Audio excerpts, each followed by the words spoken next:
आसंता 12 तारिख पर्यटकों बंद रहिबो शिमिलीपाल अभयारण्य। एने शिमिलीपाल व्याघ्र संरक्षण प्रकल्प द्वारा विज्ञप्ति प्रकाश पाई।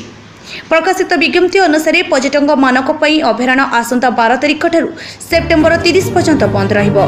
तेबे शिमिलीपाल अभयारण्य मध्य जामुआनी, गुडुगुड़िया, कुमारी, बरहेपाणी और रामतीर्थ इको टूरिज्म रे पर्यटकों रहणी समेत पर्यटन पर खोला रहिबो बोली सूचना देइछंती एसटीआर क्षेत्र निर्देशक डॉक्टर प्रकाश चांद गोगिनेनी।